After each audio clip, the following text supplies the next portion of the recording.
नमस्कार, मैं श्रुति सिंह। स्वागत है आप सभी का इनसाइड झारखंड न्यूज के इस बुलेटिन में। चलिए जानते हैं आज की खबरों के बारे में। खबरों की शुरुआत करते हैं राजधानी रांची से।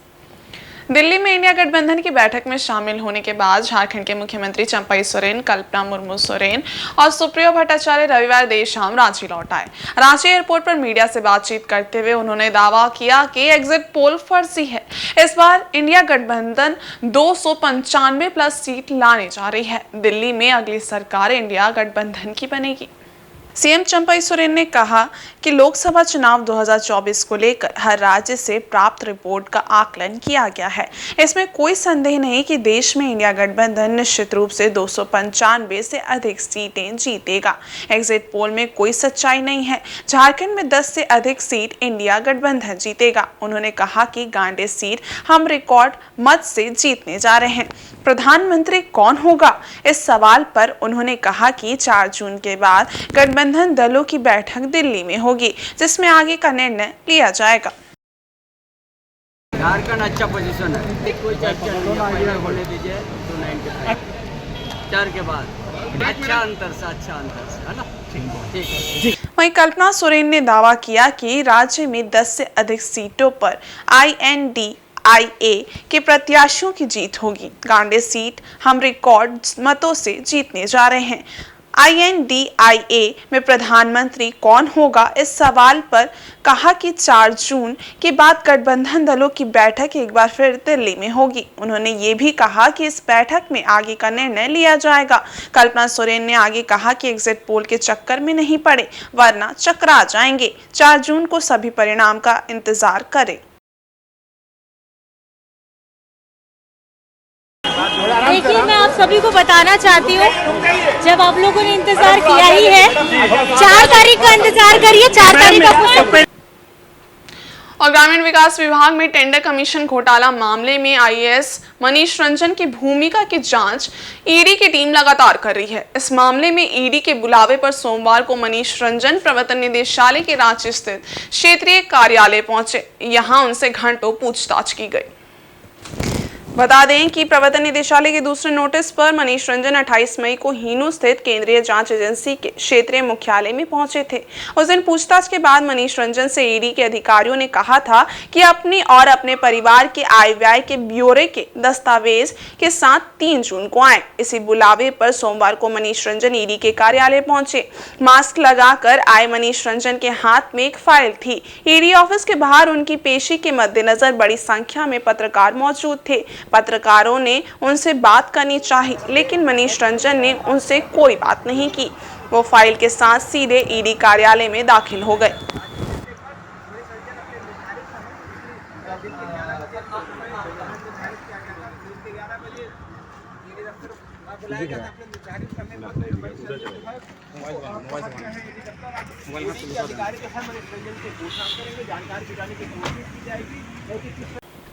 इधर पश्चिमी सिंहभूम जिले के मनोहरपुर प्रखंड के पुराना मनोहरपुर में रविवार रात जहरीले सांप के काटने से कमल नायक की मौत हो गई।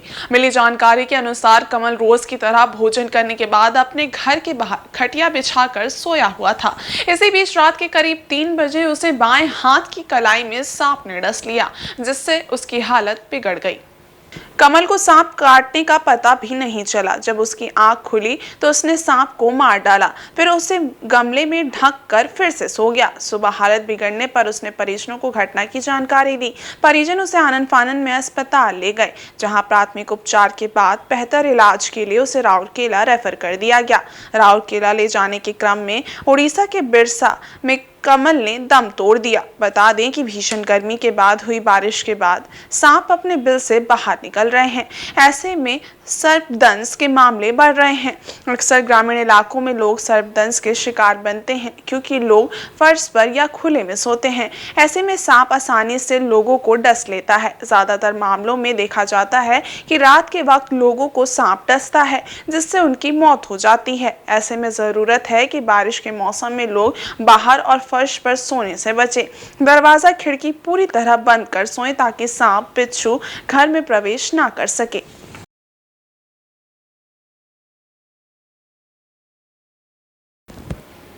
और इधर जमशेदपुर के सीताराम डेरा थाना अंतर्गत भुइयाडीह स्वर्ण रेखा बर्निंग घाट के पास रविवार रात कंटेनर की चपेट में आकर एक युवक की मौत हो गई, जबकि 2 लोग घायल हो गए। घटना के बाद आक्रोशित लोगों ने कंटेनर में जाकर तोड़फोड़ की और चालक की धुनाई कर दी। मौके पर पहुंची पुलिस पर भी पथराव कर दिया। इस दुर्घटना में भुइयां बस्ती में रहने वाले 17 वर्षीय गुड्डू भुइयां की मौत हो गई, जबकि देवनगर खेदापाड़ा कालिया राम उर्फ चंदन व दुकानदार राजा गंभीर रूप से घायल हो गया।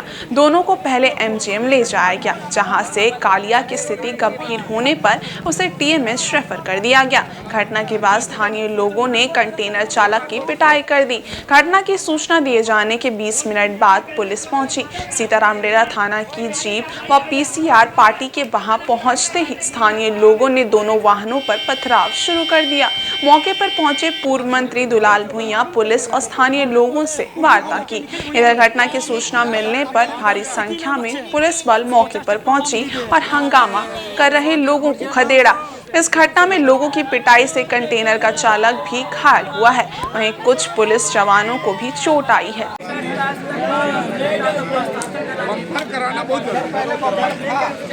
उसको तोड़ दिया, निकाल दिया। देर रात 11 बजे के लगभग भुइयाडीह के पास एक दुर्घटना की घटना घटित हुई है, जिसमें एक व्यक्ति गुड्डू नाम का बच्चा 18 वर्ष से 20 साल की उम्र में 20 का उम्र था उसका डेथ हुआ है। बाकी 2 लोग और घायल हुए हैं, जिनका एमजीएम और टीएमएच में इलाज चल रहा है। स्थानीय लोग इसको लेकर इसमें आक्रोश थे, किंतु सभी लोग इसमें प्रशासन को सहयोग कर रहे हैं और स्थिति सामान्य हो गई है। यातायात को रेगुलर किया।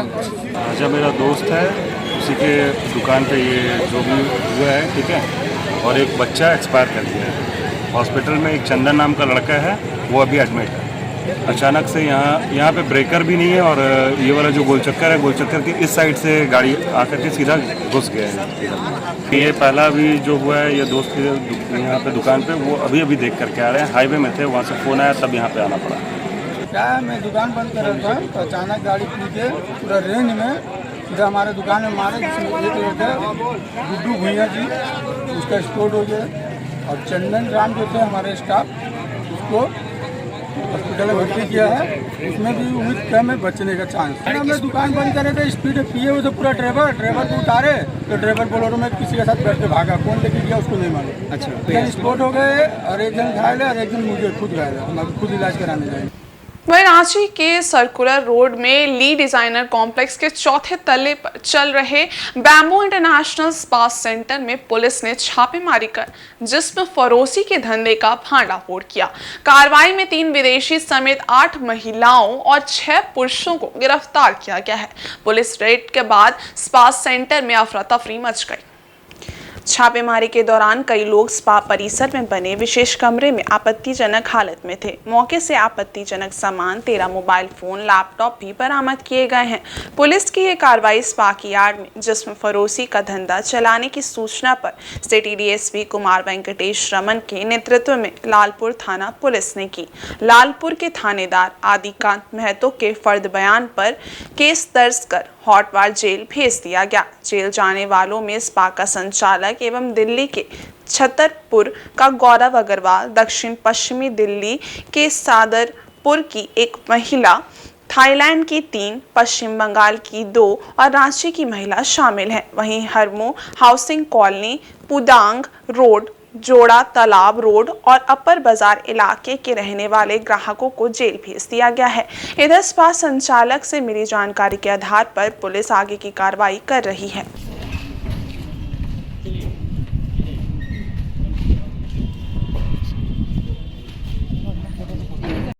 देखिए, वरीय पुलिस अधीक्षक महोदय को और हमें भी लगातार यह सूचना प्राप्त हो रहा था कि स्पा सेंटर में जो है वो अनैतिक कार्य जो है और कुछ जिस्म फरोशी के धंधे जो हैं वो वहाँ किए जा रहे हैं।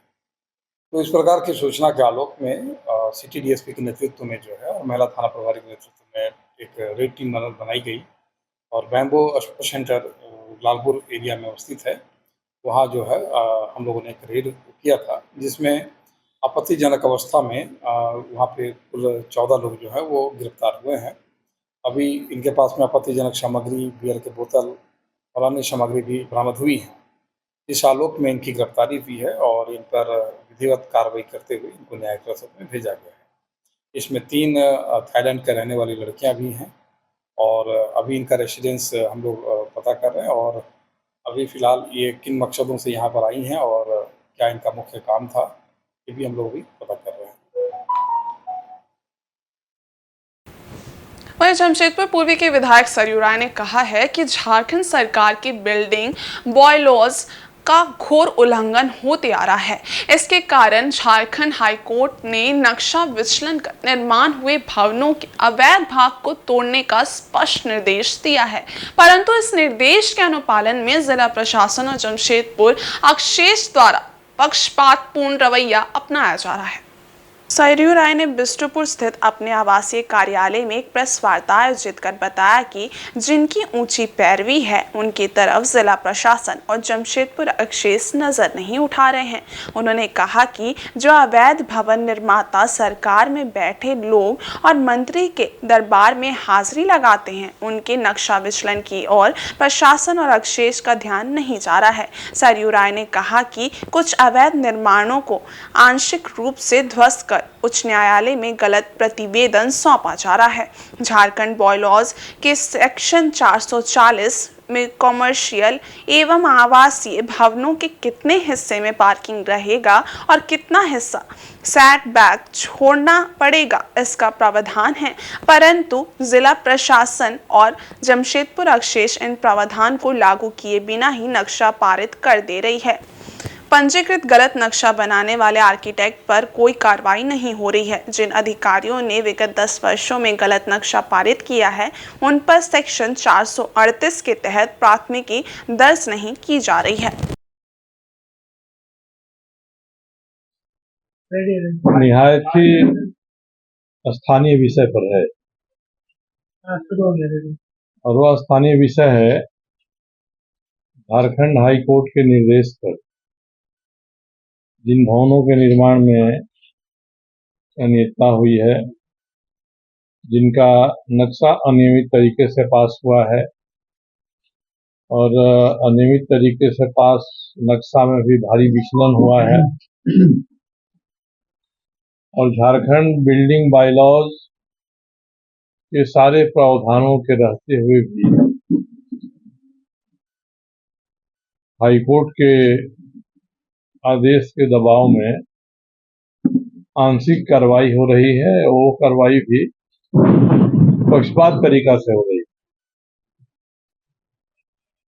आज मैं 2 लोगों से मिला था।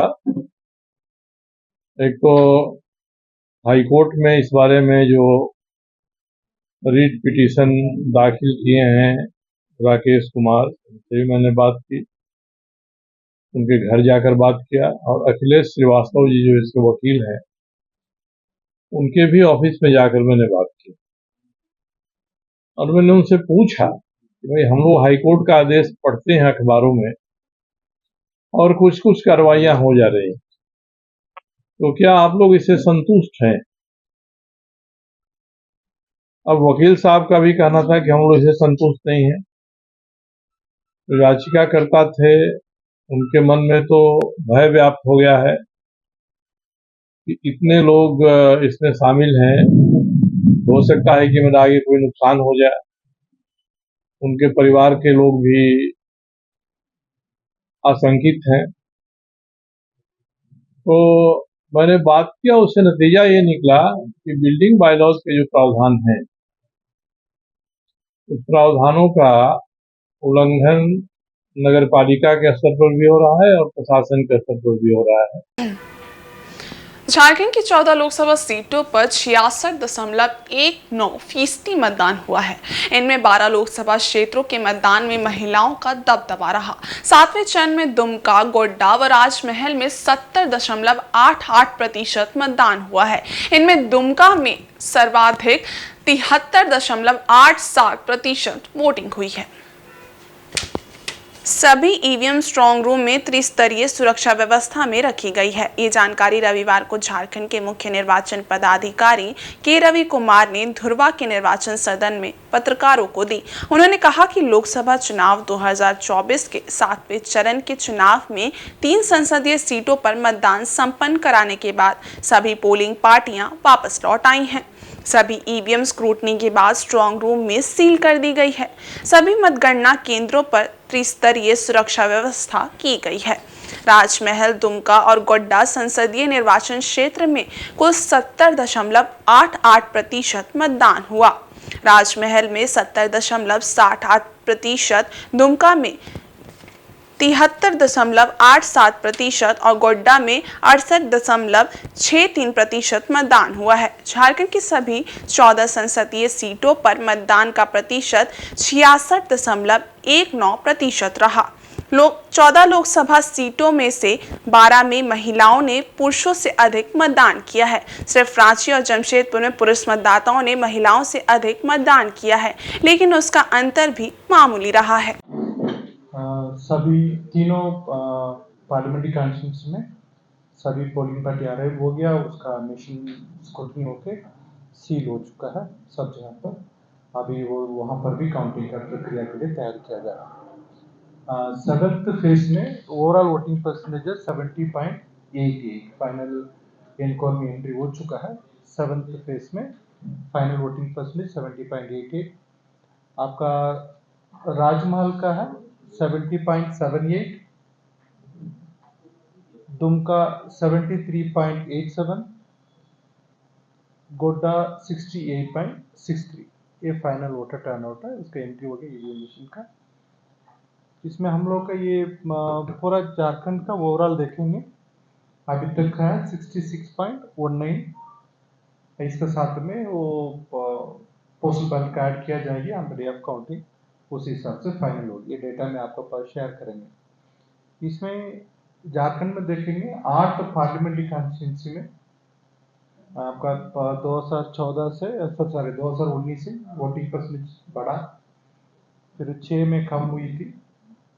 कम होने के लिए सभी असेंबली सेगमेंट सब कुछ है, बहुत ज़्यादा तरफ से वो नॉर्दर्न बेल्ट है। कहाँ पर आपका बिहार राज्य के साथ में छटा हुआ, वहाँ पर कम वोटिंग हुई थी। उसमें वो भी कंपेयर करने के समय, उसी राज्य का देखने के समय में झारखंड में वोटिंग परसेंटेज थोड़ा बेटर हुआ उसी का। इधर सरायकेला खरसावां जिला के ईचागढ़ प्रखंड क्षेत्र के टीका स्थित पंचगव्य चिकित्सालय परिसर में सोमवार को किसानों के लिए एक प्रशिक्षण शिविर का आयोजन किया गया। पारंपरिक खेती व गौपालन को बढ़ावा देने के उद्देश्य से आयोजित इस शिविर में किसानों को कई तरह की अहम जानकारियां दी गई। किसानों को गाय पर आधारित प्राकृतिक खेती, देसी बीज, गोबर व जैविक खाद पर आधारित खेती करने के गुर सिखाए गए। रासायनिक खेती की जगह पारंपरिक खेती को बढ़ावा देने के लिए गौपालन की आवश्यकता पर जोर दिया गया। गुणवत्तापूर्ण खाद्य पदार्थों का इस्तेमाल करने को कहा गया। किसानों को रासायनिक खेती से होने वाले विभिन्न रोगों व जमीन की क्षति आदि के संबंध में जानकारी दी गई।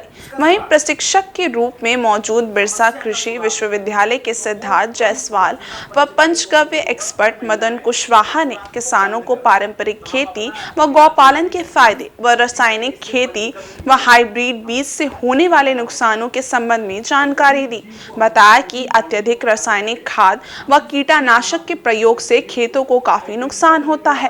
रासायनिक खाद्य पदार्थों का सेवन से विभिन्न प्रकार के रोग होने का खतरा ज्यादा रहता है। कुछ गड़बड़ चीज खाते हैं तो जूड़ प्लास्टिक का सब्जी खा ले तो क्या होता है। यहाँ पे हम लोग गौ आधारित कृषि यानी प्राकृतिक खेती जो भारत सरकार नीति आयोग सब जगह प्रमोट कर रहा है, इसको एग्रो इकोलॉजिकल फार्मिंग भी बोलते हैं कि देसी बीज और अपने जो प्राकृतिक साधन संसाधन जो किसानों के पास मौजूद हैं उनसे हम लोग प्राकृतिक खेती करवाने के लिए यहाँ प्रशिक्षण रखा गया है।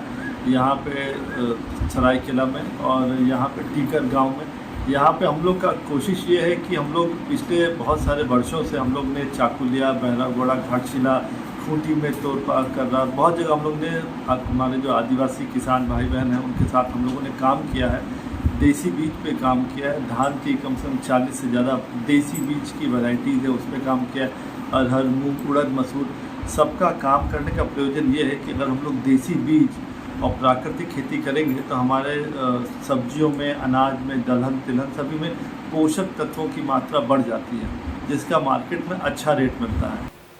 विश्व पर्यावरण दिवस सप्ताह के अवसर पर रांची डोरंडा स्थित वन भवन परिसर से सोमवार को जन जागरूकता रथ रवाना किया गया।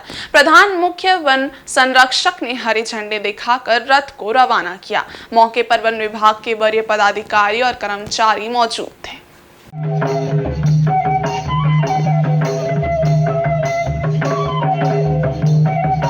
ये रथ गांव-गांव जाकर लोगों को वनों की रक्षा के प्रति जागरूक करेगा।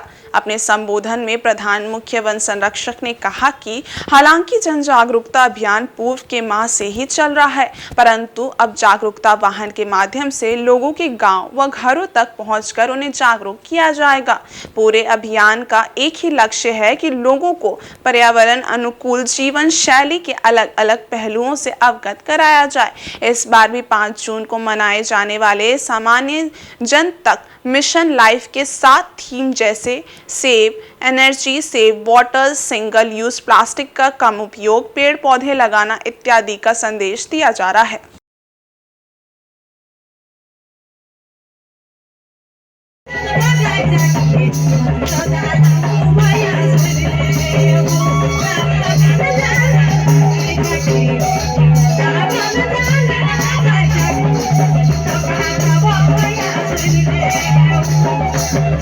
पूरे विश्व में इसमें वन विभाग की तरफ से एक छोटा सा प्रयास है कि जनमानस को इसके बारे में जागरूक करने के लिए कि पर्यावरण की क्या आवश्यकता है, क्या उसका महत्व है और उसको ठीक से नहीं रखने के लिए हम लोग क्या क्या चीज़ों की तकलीफ का सामना कर रहे हैं।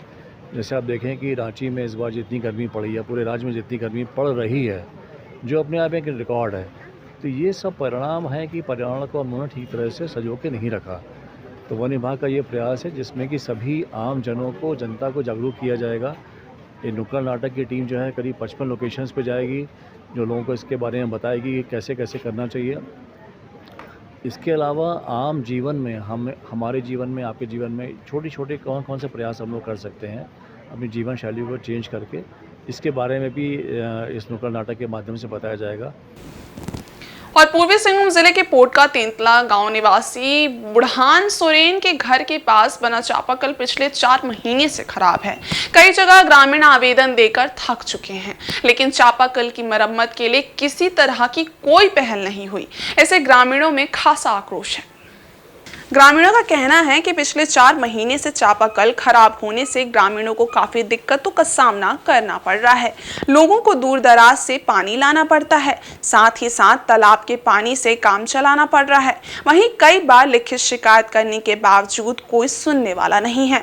गांव के रासमोहन सरदार एवं चांदमणि सरदार ने कहा कि इसी चापाकल से गांव के 15 से 20 परिवार को पेयजल मिलता है। अब चापाकल खराब हो जाने से ग्रामीणों को इस गर्मी में काफी दिक्कतों का सामना करना पड़ रहा है। वहीं ग्रामीण तालाब का पानी पीने के लिए भी विवश हैं। ग्रामीणों ने चापाकल मरम्मत की मांग को लेकर सोमवार को बाल्टी एवं डिक्ची लेकर चापाकल के समक्ष प्रदर्शन किया। पानी के लिए हम लोग को बहुत दिक्कत हो रहा है, नहाने का बहुत दिक्कत हो रहा है। और मुखिया के बार बोला था मिस्त्री नहीं मेरा अभी तक हुआ नहीं, तो तालाब से लेता है। अरे दूर जाना पड़ता है उधर भी। पानी का बहुत दिक्कत है, हम लोग बहुत दूर दूर जाते हैं पानी लाने के लिए, बना दीजिए। झारखंडी भाषा भाषी मूल निवासी संघ की ओर से आगामी 30 जून को हुल महोत्सव मनाया जाएगा। पूर्वी सिंहभूम जिले के जादूगोड़ा सर्कस मैदान में कार्यक्रम का आयोजन होगा, जिसमें सैकड़ों की संख्या में लोग शामिल होंगे। खास महल स्थित कुंडू भवन में एक प्रेस वार्ता आयोजित कर झारखंडी भाषा भाषी मूल निवासी संघ के केंद्रीय अध्यक्ष संजय बेहरा ने इस संबंध में जानकारी दी। इस दौरान समाज सेवी महेंद्र मुर्मू को संघ की सदस्यता दिलाई गई। महेंद्र मुर्मू ने कहा कि वे संघ से जुड़कर समाज के उत्थान की दिशा में कार्य करेंगे। संघ के केंद्रीय अध्यक्ष ने कहा कि महेंद्र मुर्मू के संगठन में शामिल होने से संघ मजबूत होगा। वहीं 30 जून को आयोजित होने वाले हुल महोत्सव के संबंध में बताया कि जादूगोड़ा चौक से मोटरसाइकिल रैली निकाली जाएगी। सभी सदस्य सिद्धू कान्हू की मूर्ति पर माल्यार्पण करने के बाद सर्कस मैदान पहुंचेंगे, जहां सभा का आयोजन होगा। इस कार्यक्रम में सिद्धू कान्हू, फूलो झानो जैसे महान क्रांतिकारियों को याद किया जाएगा।